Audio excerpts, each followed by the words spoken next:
Fala pessoal, tudo certo? Vídeo para a próxima rodada das competições internacionais e também da Série B do Brasileirão. Todos os jogos estão na lista, voltei de viagem, meu escritório está quase pronto, falta o jogo de luz aqui ainda, mas já está dando menos eco nos vídeos, né? Faltam as novas cadeiras também, mas a gente está montando tudo. E eu peço perdão mais uma vez por não aparecer aqui constantemente no YouTube, mas é que basicamente eu estava viajando, descansando, tirando tempo de férias, todos acelerando, já não tenho mais a mesma gana de outros anos, até porque minha vida está mais estabilizada e eu estou cada vez mais focando na Invest, que é a empresa nossa de apostas e tudo mais, e acaba que às vezes fico sem tempo de tocar outras coisas. Também tem meu grupo VIP, mas enfim. Para vocês aqui hoje temos aí uma lista boa de jogos, e aí vocês vão perguntar, pô Danilo, mas você na Europa? Sim. Confesso que até eu fiquei um pouco cismado assim de entrar nesse mundo da Europa, mas eu usei um pouco do raciocínio que eu utilizei naquela época da Data FIFA, que a gente foi muito bem e tudo mais, então foi com muita calma, li muita informação, casei muita informação de jogadores e tudo mais, e consegui extrair valor de algumas coisas. Eu não sei se eu estou certo, se eu estou errado, portanto, antes desse vídeo eu peço para você, vá com calma nessas bets, porque ainda está em processo de desenvolvimento, a gente pode talvez criar aí um método que vá muito bem para a temporada 22-23, mas estamos começando agora, então, ó, muita calma, beleza? Não invista aquilo que você investe comumente, vá mais devagar para esses jogos. A gente tem Crystal Palace, Aston Villa e Everton e Nottingham Forest pela Premier League, Osasuna e Cádiz, Mallorca e Real Betis na Espanha, só Sassuolo e Lecce na Itália, Bayer Leverkusen e Hoffenheim na Bundesliga. Acho que a gente tem Wolfsburg, né? Wolfsburg e Schalke, esses times estão com o menor nome aqui, não consigo ver. Augsburg e Mainz, e Stuttgart e Freiburg e União Berlim e RB Leipzig pela Bundesliga, Chaves e Vizela pela Primeira Liga de Portugal, Ponte e Guarani e Sampaio Corrêa e CRB pela Série B do Brasileirão. Vamos começar pela Premier League. O que acontece, pessoal, nós temos aqui realmente jogos importantes pela competição inglesa amanhã, só que eu só vi 2 jogos com valor. Por quê? Vamos lá. Na Premier League a gente tem 2 jogos que para mim estão muito bem colocados, que é Tottenham e Wolverhampton e Bournemouth e Arsenal, tá? São 2 jogos que para mim estão muito bem colocados. Até diria que saldos do Arsenal tá um pouco exagerado aqui a 1,45, mas a realidade é que o time dessa temporada é melhor realmente. O Bournemouth é o pior time da Premier League. Então, assim, geralmente no ano que o Arsenal estava ruim e o Bournemouth estava bem, essa cotação devia estar 1,70. Mas esse ano, como o Arsenal está bem e o Bournemouth está muito ruim, 1,70 está de bom grado. Outro jogo que também não vejo valor, Leicester e Southampton, está muito bem colocado. E Fulham e Brentford, eu vejo muito empate aqui, tá? Quem quiser colocar até uma moedinha no empate, plim, coloca aí no Fulham e Brentford. Agora, passando adiante, nós teremos Crystal Palace e Aston Villa. O jogo está aberto para vocês aqui. O que acontece aqui? Eu estou vendo um favoritismo pro Crystal Palace que não existe, tá? Tá 2,45 pro Crystal Palace, é um time que é razoável, tem o Vieira no comando, um cara experiente em termos de jogador, tá começando sua carreira agora como treinador. E o Aston Villa, por sua vez, é um time mais preparado, tem o Gerrard no comando, tem o Felipe Coutinho, diversos jogadores de qualidade, e é um time que é mais formado. Hoje na Premier League, se a gente for olhar, o Aston Villa é o time mais promissor dentre os times que estão fora do Big Six, lá dos principais times. O Aston Villa desponta a competição europeia, a beliscar uma Conference League, uma Europa League, ou até num sonho ir para a próxima Champions League. Já o Crystal Palace é um time ocioso, pelo que eu li, vi alguns VTs também, é um time que toca muita bola, mas não joga com muita profundidade, não joga explorando muito o ataque, e isso deixa o time um pouco modorrento. Para esse jogo, na hora que eu fiz o meu EV+, eu não vi as odds, eu dava o valor aqui no DNB, que seria correto, com o menos 0,25 vindo para o Aston Villa.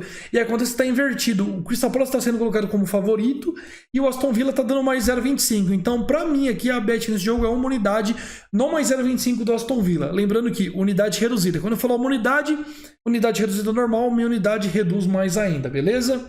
Então, mais 0,25 do Aston Villa para mim aqui é uma boa entrada. No outro jogo que eu gosto do campeonato inglês, Everton e Nottingham Forest. Nottingham Forest foi o time que mais se reforçou para a temporada. É um time que está buscando galgar uma posição muito bacana logo no seu primeiro ano de elite, né, nessa volta. E o Everton é um time que está pior que no ano passado. Perdeu o Richarlison, perdeu peças importantes e acaba que é um time que consegue ficar pior do que estava no ano passado quando quase caiu.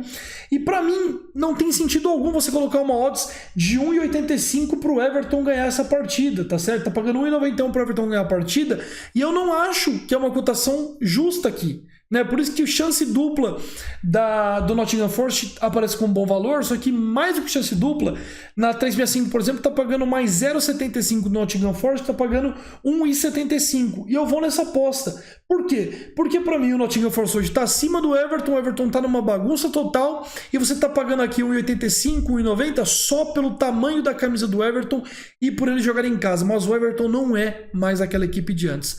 Por isso eu gosto desse mais 0,65 do Nottingham Forest e ainda vou dizer mais, com unidade, coloquem mais 0,25 também unidade no ML do Nottingham Forest a 4,20 que eu acho que o time pode ganhar amanhã. Passando adiante, nós teremos Osasuna e Cádiz, um jogo pela Primeira Liga da Espanha, La Liga, e para mim aqui uma cotação um pouco exagerada para o time do Osasuna, que realmente tem alguns jogadores de qualidade, é um pouco acima do Cádiz hoje no momento, mas para mim está muito puxado para baixo. Só que eu não consigo de forma alguma bancar um descer ou até o mais 0,75 do Cádiz, porque é um time fraco, né? Tem o Negredo, tem o Lucas Pérez, mas o Negredo é reserva nesse time, então acaba que para mim não tem tanto nexo investir meu dinheiro no Cádiz que eu nem conheço direito. O que eu gostei daqui é que o Osasuna teve um dos piores ataques no ano passado, fez 30 e poucos gols na La Liga, é um time que não se reforçou ofensivamente, mas que amanhã deve ter as maiores ações do ataque. Então o que acontece? Se a gente tem um Osasuna tendo que pressionar, mas é um time que não tem ataque, a previsão é que seja um jogo modorrento. A previsão é que seja um jogo de 0 a 0 na maior parte do tempo, talvez sendo decidido aí no 1 a 0, 1 a 1, 2 a 0, 2 a 0 de um lado ou do outro. Então a gente tem muitos placares para um jogo que, na minha visão, vai muito de encontro ao under. O under aqui tá 1,55, tá baixo, então por isso eu vou pegar o under 2,25, né, que bonifica a gente se for 0 ou 1 gol no jogo com o pagamento integral. Se forem 2 gols no jogo, paga apenas metade, pagando 1,70, porque para mim é um jogo muito close em termos de investidas ofensivas. Outro jogo da rodada da Espanha, da Primeira Liga, que eu gosto é o DNB do Betis contra o Mallorca. Acho o time do Mallorca fraco para essa temporada, é um time que não vou nem falar de jogos nessa temporada aqui, porque acaba que é meio covarde até com a equipe do Mallorca. Mas empatou o primeiro jogo, o Betis ganhou o seu jogo, e para cá eu vejo o DNB do Betis até um pouco baixo, aqui tá 1,62, mas o time do Betis hoje é muito, mas muito superior ao time do Mallorca. Ah, mas joga em casa do Mallorca, legal, mas a gente tá cansado de ver que na Europa o fator casa não é tão importante. Quando a equipe ela é superior tecnicamente, a gente tem que investir nela ao invés de ficar pesando o fator mandante. Pelo menos eu já vi isso muitas vezes, já confiei muito em mandante na Europa e particularmente nunca me dei muito bem. Então, diante disso, eu gosto do Real Betis DNB nesse confronto. E acaba sendo uma bet que eu gosto bastante. O Osasuna e Cádiz é uma unidade, o Mallorca e Betis também pode ir com uma unidade. Sassuolo e Lecce no campeonato italiano. O que acontece? Sassuolo, pelo que eu li, tá com o Berardi no ataque querendo sair, alguns jogadores já saíram, o time da Sassuolo tá num problema interno muito grande.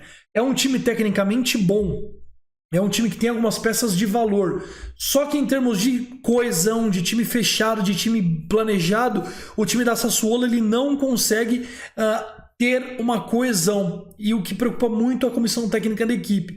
Já o Lecce chegou da segunda divisão, tem um bom diretor de contratações, está trazendo meninos novos, mas que podem despontar no mercado e serem vendidos por um bom preço. Então, diante desse cenário todo, eu vejo amanhã uma grande chance de rolar uma zebra aqui. Por isso eu invisto o meu dinheiro nesse mais 0,75 do Lecce, pagando 1,86. Eu não vou pegar Lecce Melo porque é um pouco exagero, mas eu vou com meia unidade, o único jogo com meia unidade até aqui, no Lecce mais 0,75. Acho que é valor aqui esse Lecce mais 0,75.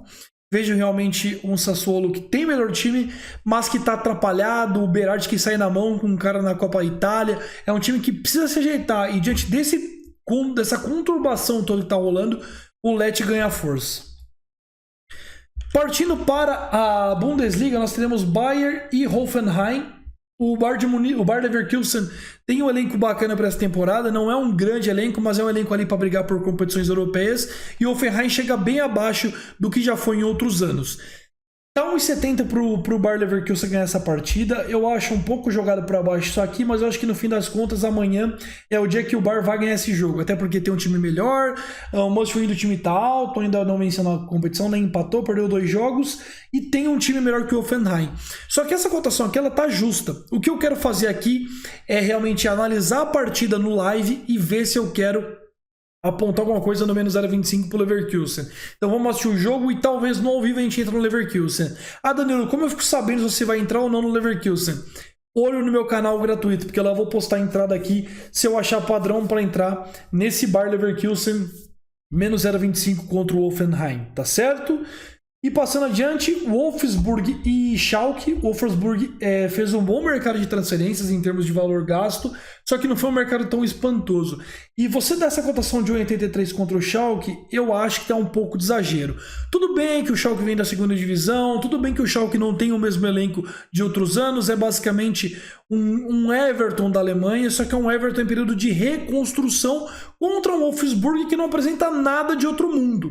E para mim tá exagerada essa cotação do Wolfsburg a 1,83, a 1,86 ou 1,83, como vocês preferirem. Eu acho que tá um pouco exagerada, porque essa cotação seria basicamente ali se a gente fosse apontar um time um degrau acima do Wolfsburg. E como a gente tem um mercado hoje de apostas com mercados muito atrativos, estão dando até um mais 0,75 pra gente. Pagar mais 0,75 no jogo do Wolfsburg contra o Schalke, eu acho um pouco de exagero. Por isso eu vou de mais 0,75 Schalke. Vou com meia unidade aqui, porque eu tô com o pé atrás deste jogo, mas eu estou achando que o Schalke amanhã pode cometer o crime contra o senhor Wolfsburg. No próximo jogo do campeonato da Alemanha, que eu gostei de muitos jogos inclusive, o Augsburg enfrenta o Mainz. O pessoal tá olhando e tá falando, pô, mas essa cotação do Mainz tá muito baixa pagando 2,10. E eu concordo com vocês, eu também acho que tá muito baixa. Mas de primeiro o pessoal só olha e fala, tá baixa a cotação do Mainz. E não vai atrás de entender por que tá baixa. E realmente tá baixa porque o time do Mainz é legal. Agora, o grande ponto aqui é, o time do Mainz chega desfalcado para amanhã. Se o time do Mainz estivesse com esse carinha aqui confirmado e com esse carinha aqui, o jogo seria um pouco diferente, mas com o Burkhardt não jogando, é uma dúvida, aí o DC do Augsburg ganha valor na minha visão. Então a regra de Sabete é, se o Burkhardt, que é o atacante da equipe, não jogar, eu vou entrar com meia unidade, na verdade com uma unidade nesse DC do mais a 1,75. Se o Burkhardt jogar, é no bet, eu não banco esse DC do Augsburg, porque o time não é bom, o time é fraco, só que se o Mainz perder esses 2 jogadores, ele basicamente se iguala ao Augsburg, e aí esse DC fica como uma boa alternativa. O jogo será 10h30, então, para vocês ficarem de olho aí. Já Stuttgart e Freiburg, eu anotei aqui, esqueci até o que eu estudei desse jogo. Freiburg mais time bem gerido, contratou bem, deve pelo menos empatar amanhã, é isso. Então vamos lá, Freiburg e Stuttgart, nós temos o DNB, isso mesmo, o Freiburg está num planejamento muito bacana, é um time que ganhou, se eu não me engano, a Copa da Alemanha do ano passado, ou pelo menos foi vice. E é um time que está hoje um degrau acima do Stuttgart. Eu sei que o Stuttgart joga em casa, mas eu não vejo o Freiburg perdendo amanhã. Eu nem estou muito lembrado dessa análise desse jogo, mas eu anotei isso aqui. Então, por isso, eu vou de DNB do Freiburg aqui a 1,89. Vou com meia unidade aqui, porque eu não gosto muito de DNB fora de casa. Se me desse mais 0,25, eu ia com uma unidade. Mas, como eu ainda estou querendo conhecer um pouco mais desses times da Alemanha, eu vou com meia unidade no DNB do Freiburg. Union Berlin e RB Leipzig, eu anotei aqui algumas coisas. Vejo leve desajuste no menos 0,25 do Leipzig, mas eu não pego, tá? Esse aqui eu vou pular, na verdade, eu não sei nem porque estava aqui. Vou tirar ele da lista, mas quem quiser, se for escolher um lado no Union Berlin e Leipzig, eu vejo o menos 0,25 do Leipzig como uma boa alternativa. Chaves e Vizela, o nosso único jogo de Portugal. Eu pesquisei muito sobre o campeonato de Portugal e eu descobri que o Vizela está fazendo um bom trabalho, estreou na temporada passada, conseguiu escapar do rebaixamento, que era o principal objetivo, e para essa temporada a alternativa da comissão é realmente começar a subir o patamar da equipe na primeira divisão. O Chaves é um time que acabou de chegar, que está apostando em diversos jogadores que não são de grande nível, e o Vizela é aquele time que não contratou tanto, manteve a espinha dorsal e vai tentar postular por uma vaga em competição europeia. É um time que, na minha visão, ele é mais interessante, joga fora de casa, mas o Chaves ainda é um time em formação contra um Vizela que já é pronto. E diante disso, eu gosto do mercado de mais 0,25 para os visitantes, para o Vizela a 1,84. Para mim aqui tem valor essa entrada. Eu vou com meia unidade aqui também, porque eu não estou muito conhecedor desse campeonato ainda. E como é mais 0,25 fora de casa, o Vizela é um time que ainda é um projeto, querendo ou não. Apesar de eu achar ele acima do Chaves, eu vou pisar em ovos aqui, vou devagar nesse confronto. E para finalizar, nós temos Série B do Brasileirão, confronto entre Ponte Preta e Guarani. Aqui para mim é Guarani ou empate, 1,72. Um confronto entre duas equipes campineiras, talvez um dos maiores clássicos do Brasil será jogado amanhã. A Ponte Preta está em melhor momento que o Guarani, mas não dá para dizer que a Ponte é tão favorita assim. Tudo bem que é torcida única, tudo bem que é na casa da Ponte. Só que Ponte Preta e Guarani estão no mesmo degrau hoje. E diante disso eu vejo esse mais meio do Guarani com meia unidade também como uma boa entrada para esse confronto. É um clássico, jogo nervoso. O empate para a Ponte não é ruim, o empate para o Guarani também não é ruim. Um jogo pegado, com muito nervosismo. Se o Guarani fizer 1-0, esse DC está quase batido. Então por isso eu gosto desse DC do Guarani. Sampaio Corrêa e CRB, mesma coisa, DC no visitante. Na verdade, vamos de mais 0,75 do CRB a 1,68. Tá? O CRB é um time que está basicamente com os mesmos pontos do Sampaio Corrêa. É verdade que o Sampaio Corrêa é um mandante bom, é um time que é chato nos seus domínios, mas você pagar 1,90 para o Sampaio Corrêa jogando em casa só porque está em casa contra o CRB, que é da mesma região, que não vai nem ter grande deslocamento, para mim é loucura, tá? Para mim não tem tanta diferença assim dos times, e aí você me dá um mais 0,75 para o CRB, aí eu pego. Então essa bet eu vou com comunidade, porque para mim no máximo que o CRB perde por um gol de diferença, e eu gosto dessa entrada. Vou comunidade no mais 0,75 do CRB, beleza? Então é isso, galera. Obrigado pelas views. Vamos para um sabadão recheado de jogos aí. Tomem cuidado, vamos na moralzinha. E é isso. Boas apostas para todo mundo. E não se esqueça, se inscreva aqui no canal e curta o vídeo, dê o seu like, é muito importante. Fui!